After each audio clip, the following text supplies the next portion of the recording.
Hi everyone, it's Advocates for Medically Fragile Kids of NC. We're back again. I'm here with Jenny Hobbs and Elaine Nell, and we are going to be discussing quite a lot today, primarily to mark the month of family caregiver. So, November 1st starts our National Family Caregiver Month, and in honor of that, we would like to update our community on a number of issues, primarily number one being what is our organization all about? What do we do? Why do we do it?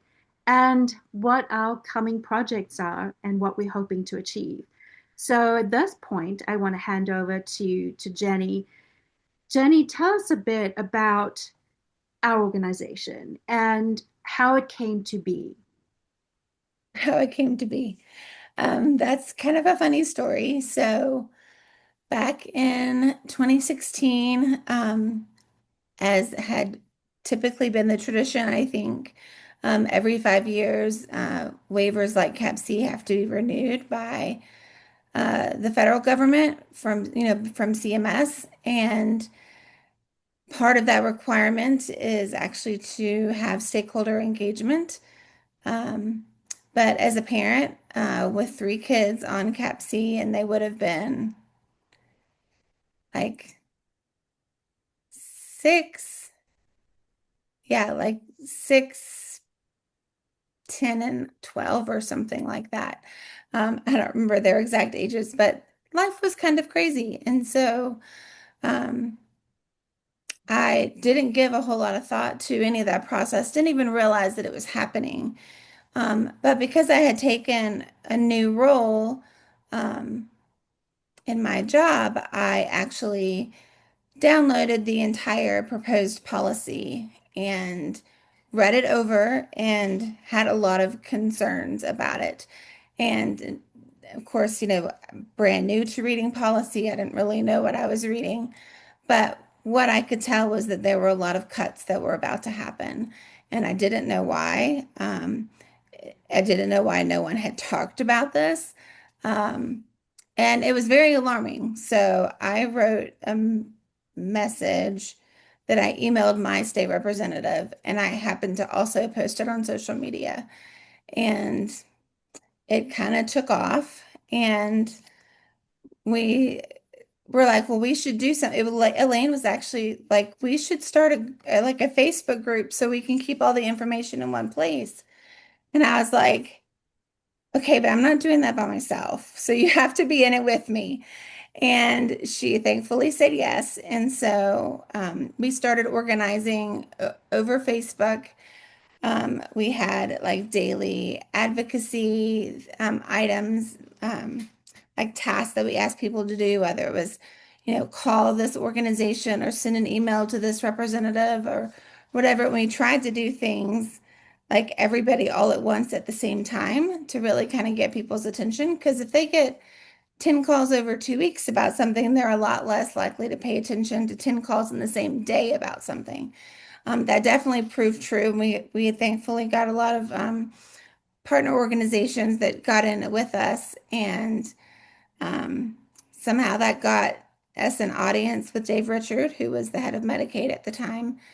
And I remember being so nervous to meet him, like very intimidated, but he was very kind and he was committed to making sure um, that they did better as a program, that they had not acknowledged families as part of the stakeholder engagement that they were doing.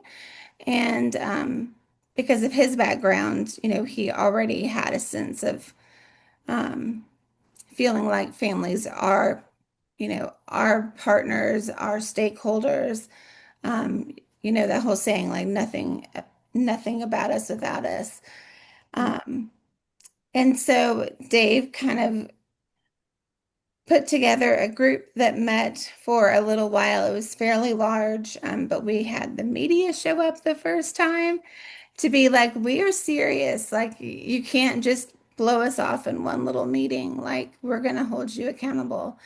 And we got to the root of the problem in terms of it had to do with cost neutrality. Whoever had created that number originally was wrong by a lot. And so by increasing cost neutrality, it no longer was going to require all these cuts to services. And, me having been a mom that didn't really know anything about policy, like I became known for having like my notebook with policy printed out and I had sticky notes and writing all over it. And like, I, people still say, that I know CAPC policy as well as anyone. I really enjoyed like digging into it, and understanding what it's saying and what it isn't saying and sort of where some of those gaps are. And we don't have a perfect policy now. It's improved a lot, but still a lot more things I would change if I were in control. But um, this ongoing like partnership and collaboration with NC Medicaid has just been so beneficial to our community. And I just hats off to them for turning things around. And like I said, I will admit that there are certainly still some kinks to work out, but compared to where we were, like I just have to big picture go, this is so much better than it ever was. So And that's that's what sort of you like how it all started. And then we realized though that there were, despite having all of these organizations that did care about medically fragile kids, but were in charge of a such larger population than just medically fragile kids, that we decided that we would like officially form as a group and become a nonprofit and all of that, so that we could say that there was one group in the state that was focused, laser-eyed just on medically fragile kids. So that's what we did. know, And that's CAPC pretty. seemed to be such a confusing thing to so many people at the state level and throughout the state, um, that it was especially important to target that. And I wanted to add that our third co-founder, Natalie Weaver, was really instrumental in helping magnify our voice through Twitter. At the time, Twitter was really big, and reaching the policymakers and the news media and all that. And so that was really helpful in gaining traction, I think, too. Yeah, she opened up her home, had a news crew come in, and it was great. And yeah, she was definitely our Twitter expert. I have a Twitter because of this organization, but I've retweeted maybe a couple of times, but it's been so long, I don't even know that I could log back in. It's like there's only so much one person can do. Like everybody's kind of got to focus on their own different thing. And yeah, she was awesome at Twitter. So, and still is, still very engaged in social media. So. And that's the thing is that over the years, our community has grown enormously, but so few know how we started, what propelled the organization into what it is today. And not many know what happens behind the scenes, what it took to get to this point, how much credibility the organization has, and how much work the organization does. So that's why it's so great to sit down with both of you. I know Natalie is really busy and she's got a lot of issues that she has to be dealing with, and so it's hard to pin her down. And she's still on the board in an emeritus position. But I thank you to both of you for taking this time to spend this time telling us a bit more about what you do and how you do it. Most importantly is why are you doing it? You want to go first, Elaine?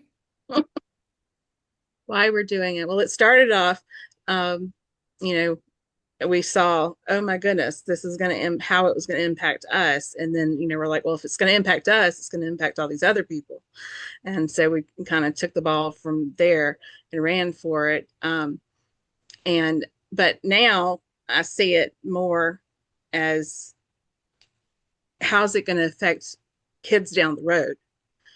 Um, Especially when they're very young, because Mm. so many times kids with, rare conditions are not diagnosed till later, or something has happened when they're really young to start the process of, being medically fragile kind of thing, just coming into the world early, for example.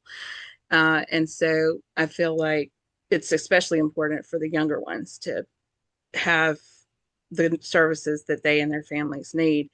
And not that our kids don't, they do, but we've had a little bit longer to navigate, and the young ones haven't, and they're starting out, and then also just to have North Carolina be a place where people are not afraid to come for their children with disabilities. I mean, because there are certain states that you just don't go to. And we don't want North Carolina to be like that. It'd be nice if it were a destination place, but it'd just be great, if it was one that's not seen as don't go there.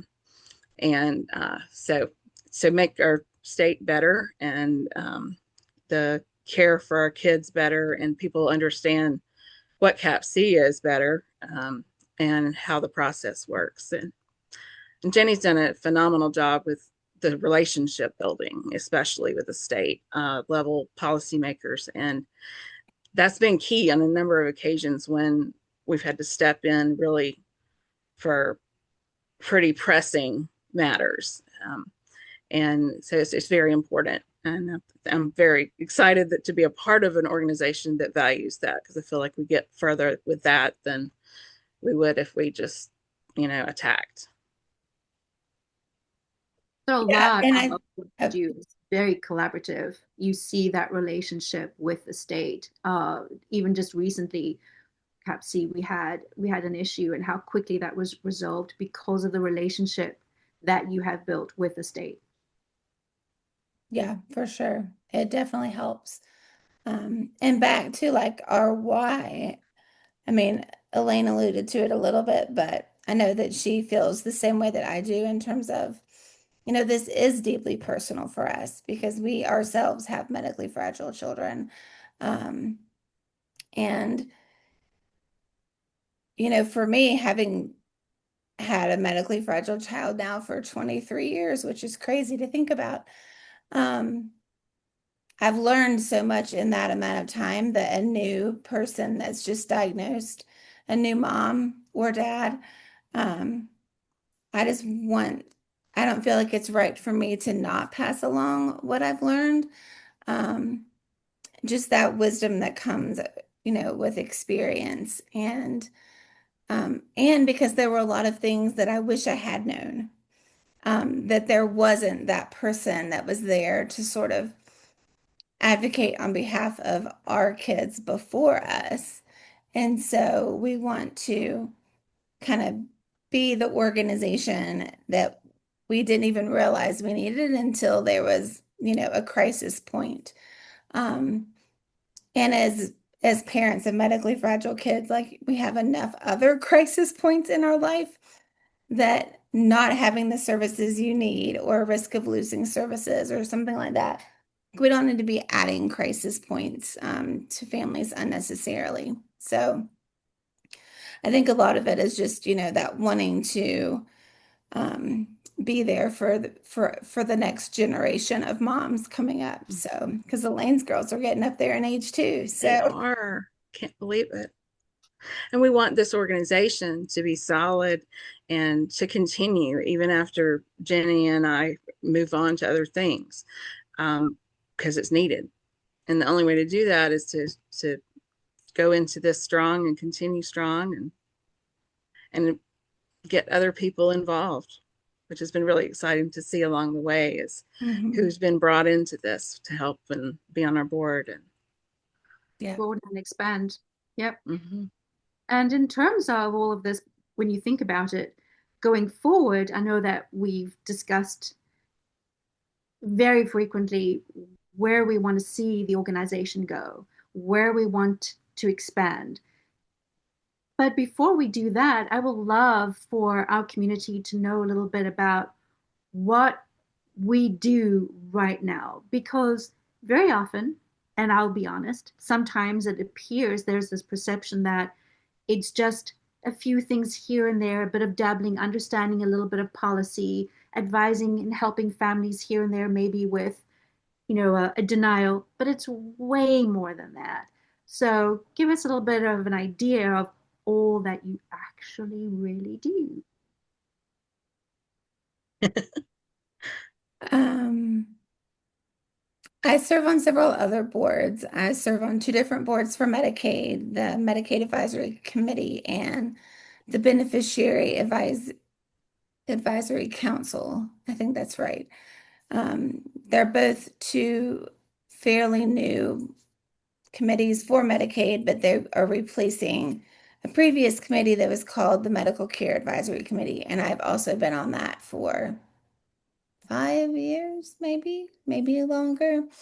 Um, so I was actually one of a very small number of people that transitioned to the new one because people had served on the MCAC for so long. So that's most of like my dated, like ongoing stuff with the department. And then I advise several other, like with partner organizations, we get together, some weekly, some monthly, where we're discussing like kids' policies. Most of them are medical related, but I do dabble a little bit in school stuff and just like healthy kid type policies too, not just necessarily CAPC. Um, yeah, I mean, pretty much any of the stuff that you see us produce content wise, that putting that together, um, do a fair amount of writing. Um, and then of course, in all the places where I am tagged on social media to help somebody, so And even reaching the out to places you're them. not tagged. We get a ton of emails I'm actually really behind on. So if you really need to talk to me, go to social media because you're gonna probably get me faster. Um, but yeah, so a little bit of all of that. And then also collaborating like future planning for us as well. So which we can get into a little bit later, but There's a lot of involvement regarding policy, understanding how policy translates into how it's implemented, how it affects our families. So it's a lot of analysis, a lot of feedback from families that you work with that you take back to the state, helping families day to day with understanding policy, how to get services. You work with providers in helping them understand what children qualify for CAPC so that more children are aware or able to access CAPC services. So mhm, it is with providers, with educators, with policymakers, both on legislative and administrative side. So not just the day to day helping an individual family. And there's so many that reach out to the organization for the smallest things, such as where do I find this in the policy? Or I found this, help me translate and understand it. To I need to access this, how do I do it? Two, I've tried to access it, I've been denied, how do I go about this again? So I've seen the mechanisms behind the scenes more recently, the last few months, and you're both extremely humble right now in in explaining what you guys really do and how far you've come and what you've accomplished and what you accomplish every single day. And I think that is important for our community because we don't get to see what you really do from a macro level, which is extremely powerful, to a micro level. mhm. So going forward now, I know that you've got plans for a lot of things. Some things you may want to talk about, some things you may not want to. But in general, you've got a lot on the table that you're wanting to expand and in terms of outreach for the community. Um, this sounds exciting. Do you want to elaborate a little bit more on this, or are we going to get tidbits as we go along? I mean, I don't mind sharing, just know that it's not a promise.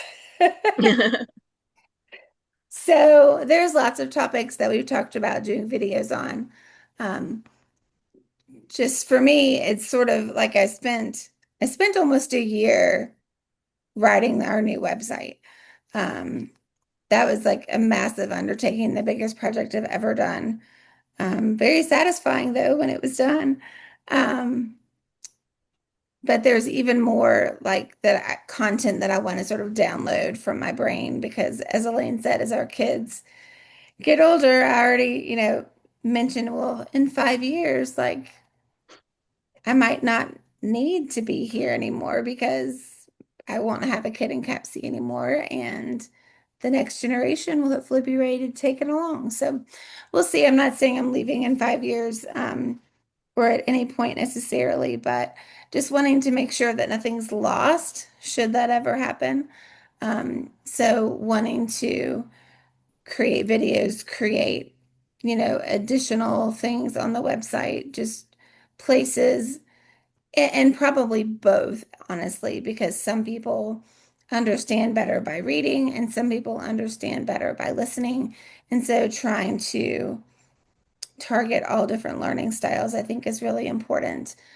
Plus, it makes it more accessible. We did just get a grant from Novant Health to offer more services in Spanish to specifically address that population.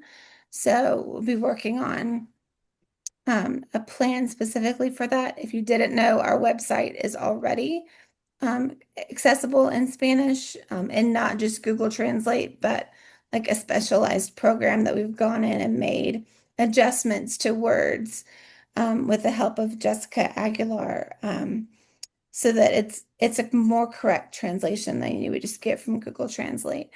Um, so that's really important to us, and just access. You know, I got a call the other day. I mean, just the other day about a family whose kid was, I want to say 14 or 15, didn't know a thing about Cap C.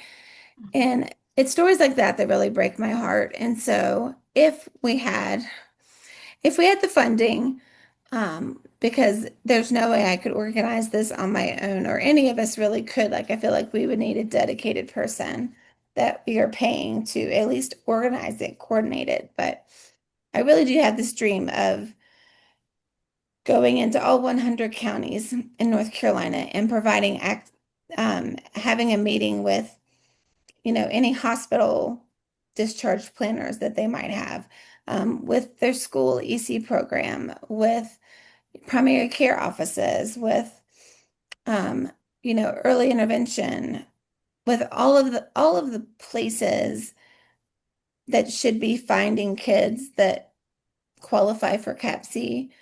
Um, and I know that all of those people are incredibly overwhelmed.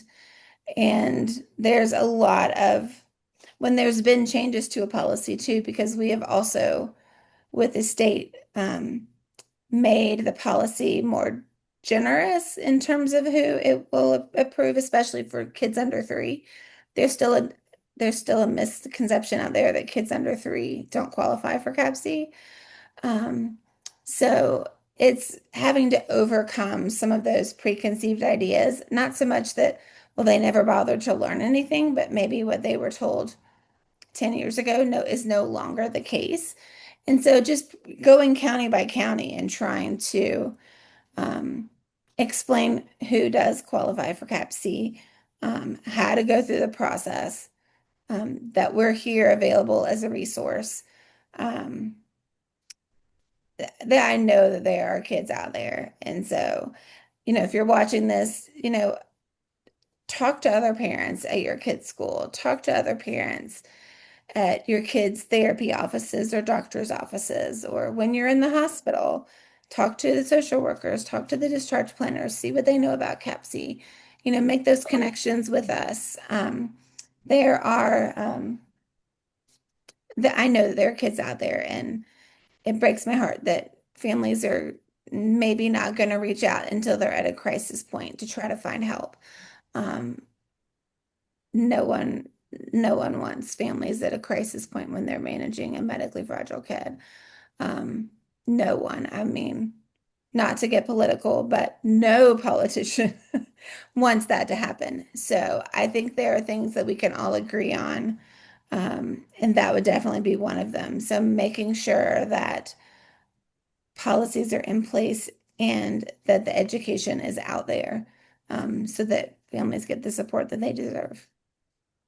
That's definitely in keeping with what you've been saying for a while in the greater scheme of things, looking at a bigger mission.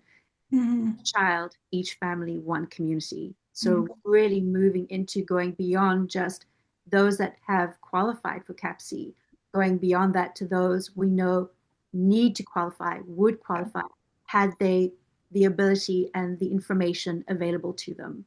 Right, exactly. Okay, wonderful. So that gives us some idea. But Yeah. there are a lot of exciting projects that are in the pipeline.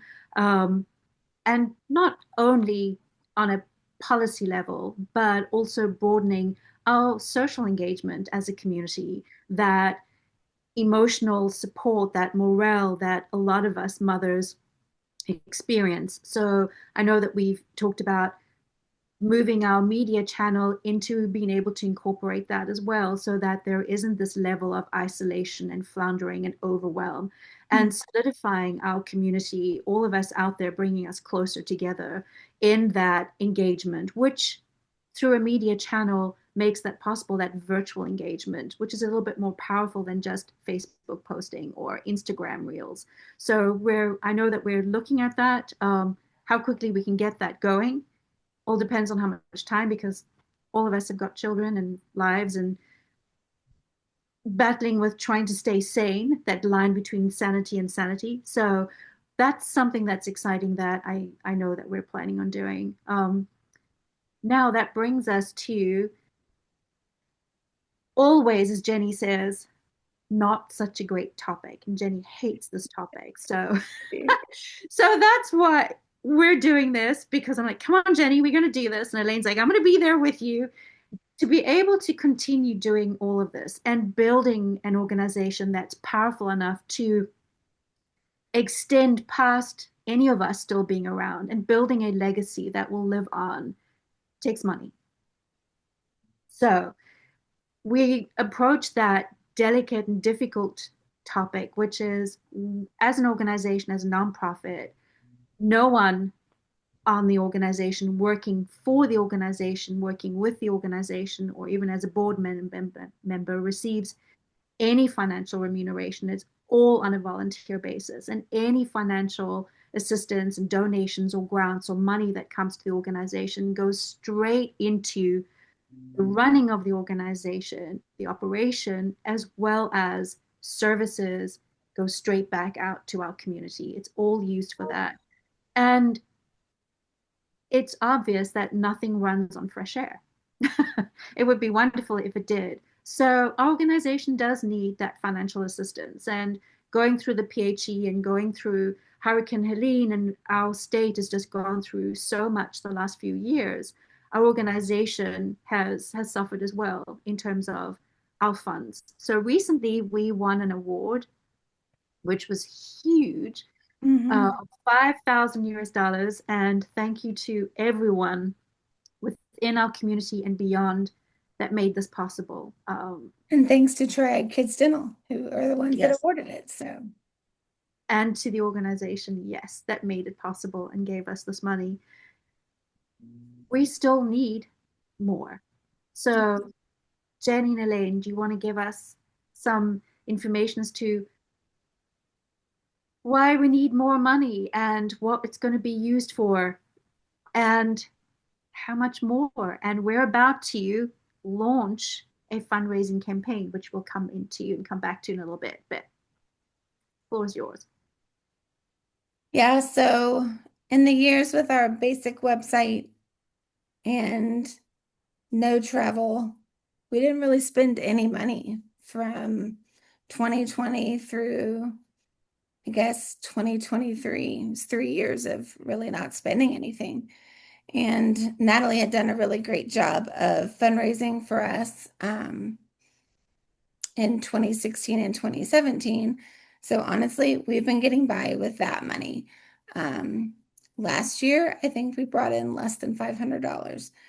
I could be wrong about that. I didn't go double check, but I can only think of That sounds about two right. donations. So it was not a whole lot. And the upgrades that we did to the website are wonderful, but they cost money.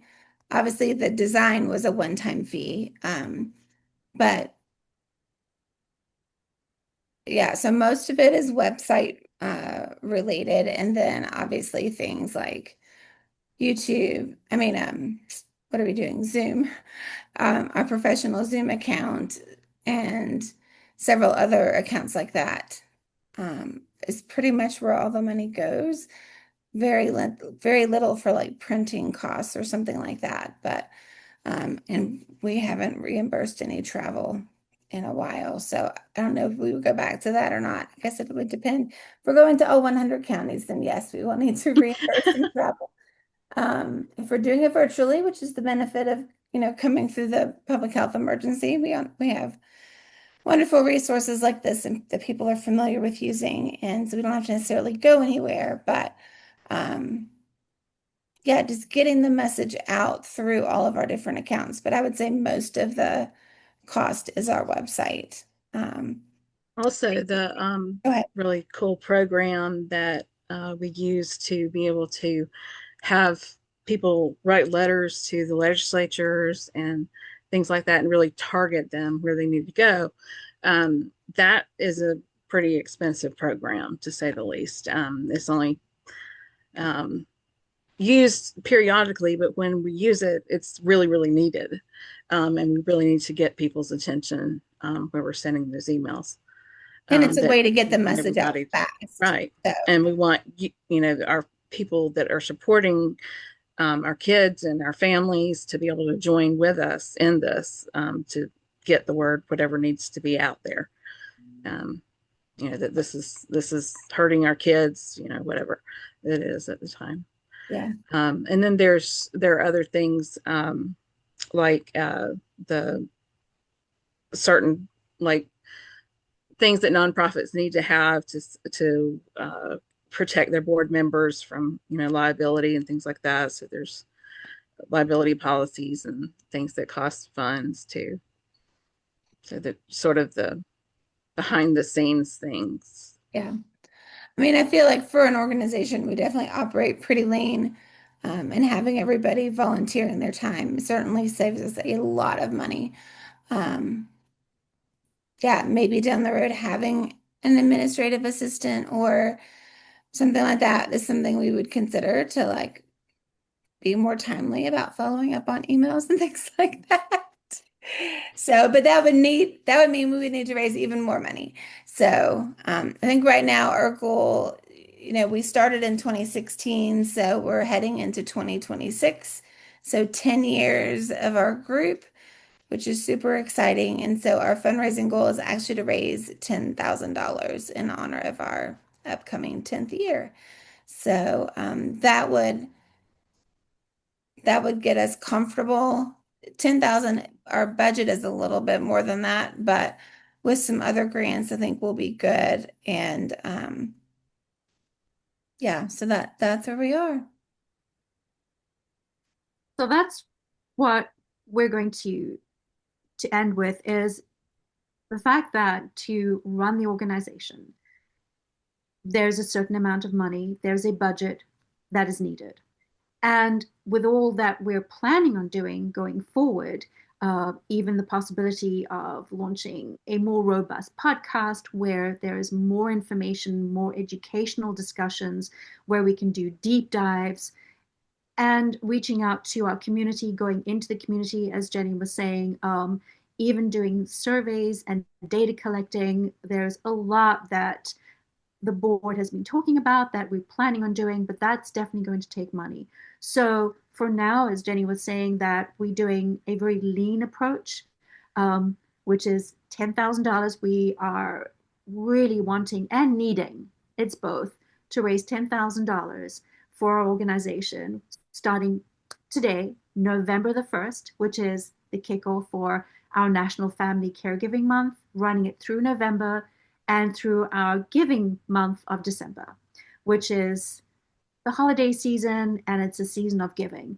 So for the next 2 months, we're going to be running this fundraising campaign and reaching out to everyone in our community to donate and to share this link and to share this information with anyone and everyone that you know, because you don't necessarily have to be a part of our community. But if you know someone who would love to contribute to an amazing cause and be part of our mission going forward for our warriors, for our children and our families in our state who are our most fragile and our most vulnerable, and who need the services and who need what our organization provides. And bearing in mind that it's not just an organization that makes an impact on lives, they technically save lives. So many of our Yeah. families and our children who get access to these services through the help of our organization, or get access to services by helping with denials or helping other case managers in interpreting policy, is life-saving for our children and our families to have access to these services and appropriate services. So please spread the word, please share. We are going to start our launch today, November the 1st. And keeping in mind as well that we are all a community. Some of us can donate a little bit, some of us can't donate. Whatever you can, please do. And what you can't, reach out and be our ambassadors. Reach out to people you know who can afford to donate. So I think that's important as well, is Mhm. spreading the word. Yeah, and I would Elaine? just add, if you want to do a fundraiser with us as the beneficiary of that, we would love to connect with you and see how we can do that. We already have one person who was asked to do that. That'll be starting on the 7th. So you can be on the lookout for that fundraiser. Um, but yeah, we're open to new and unique ideas for raising funds. But like Alexandra said, we have like 3,700 members of our group. And if everybody donated $2 or $3, that would get us to our goal. So it's not that everybody has to donate a lot, but like she just said, give what you can. Don't worry about it if you can't. There's no judgment there because we've all been there. Um, but yeah, just help us spread the word so we can continue to do bigger and better things, not just next year, but in years to come. So, And if you know of anybody who would be interested, as Jenny said, in collaborating with our organization to do a fundraising effort and have the proceeds donated to our organization, please be in touch with us. And we are going to put the donation link in the top comment. We'll pin that comment, so that will be in the link. And our website as well, send our website out and be in contact with us. You know how to contact Jenny and Elaine, especially Jenny. You know exactly where she is and how to get hold of her, and let us know. So, Jenny, Elaine, any other thoughts?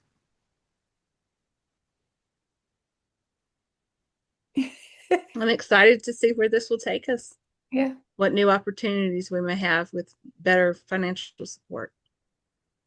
And thank you to everyone for taking the time to listen and to watch. And I know Jenny just hates doing this, so thank you, Jenny, for swallowing it and sticking it through. And it's never easy, as we were talking about recently before we end off, that being an organization, a nonprofit, where your sole objective is to give back to the community, it just seems so difficult and contraindicative to ask to be given in return. So it's not an easy ask, but thank you very much for whatever anyone can do. And we'll be seeing you soon. We're going to be doing a lot more videos. Yes. Thank you so much, Alexandra, for hosting us and Yes. everyone out there for supporting us for almost 10 years. So, Yep, 2026 is the 10th year anniversary. So Elaine and Jenny have been doing this next year, 10 years. So thank you. And thanks for your time to both of you. We got you both on, our co-founders, both on at the same time. That was a miracle. Thanks, guys. Thank thank you. you. Bye.